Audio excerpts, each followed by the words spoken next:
तीन ऐसे फूड जिसमें प्रोटीन तो हाई है लेकिन इसके बावजूद वो अनहेल्थी है। देखो, हम वर्किंग प्रोफेशनल ज्यादातर प्रोटीन इंटेक को पूरा करने के लिए शॉर्टकट ढूंढते हैं और इसी के बीच कई बार हम लोग ऐसे अनहेल्थी फूड को इंटेक कर लेते हैं जिसमें प्रोटीन होता तो है लेकिन इसके बावजूद वो अनहेल्थी होता है। देखो, आज बात करेंगे ऐसे फूड की। तो नंबर 1 पे प्रोटीन बार। देखो, प्रोटीन बार में कंपनी कई बार क्लेम करती है उसमें 8 से 10 ग्राम प्रोटीन या फिर कई बार तो 20 ग्राम प्रोटीन तक वो कंपनी क्लेम करती है और उसमें होता भी है, लेकिन इसके साथ साथ कई सारे सिरप इसमें ऐड होते हैं जिसमें कई सारे कार्ब्स इसमें ऐड होते हैं और इसके साथ साथ शुगर की मात्रा भी ज्यादा होती है। देखो, अगर 5 ग्राम शुगर के साथ 15 ग्राम प्रोटीन है तो ठीक है, लेकिन प्रोटीन से ज्यादा अगर शुगर है तो वो आपके लिए एक अनहेल्थी ऑप्शन हो सकता है। तो प्रोटीन बार में प्रोटीन तो है लेकिन जितना आप सोच रहे हैं इतना हेल्थी नहीं है। नंबर 2, जो आपका फेवरेट फूड हो सकता है और अगर आप मुंबई से तो आपका 100% आपका फेवरेट फूड हो सकता है। जी, मैं बात कर रहा हूं यहाँ पर वड़ा पाव की। वड़ा पाव में एटलीस्ट 8 to 9 ग्राम तक प्रोटीन होता है और वो प्रोटीन आता है ज्यादातर बेसन से और बेसन में वो इनकम्प्लीट प्रोटीन होता है, यानी कि इसमें एसेंशियल एमिनो एसिड की मात्रा बहुत कम होती है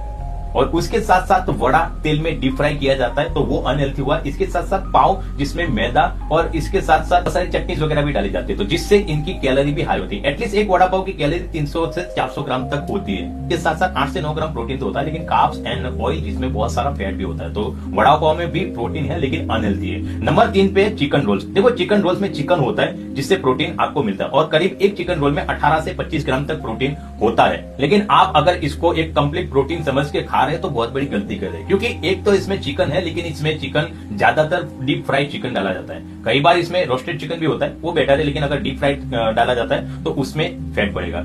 इसके साथ साथ जो रोल होता है वो ज्यादातर मैदे का ही होता है, तो मैदा एक बार फिर एक अनहेल्थी ऑप्शन हो गया। और इसके साथ साथ इसमें कई सारे सोसेस डाले जाते हैं, मायोनीज डाले जाते हैं जिससे कैलोरी ज्यादा बढ़ती है और एक चिकन रोल में भी करीब 300 से 400 कैलोरी तक हो सकती है। तो यही 3 चीजें मैं आपको बताना चाहूंगा कि एक vada pav, protein bar and chicken roll अगर आप प्रोटीन सोर्स समझकर खा रहे हैं तो आज ही बंद कर दीजिए।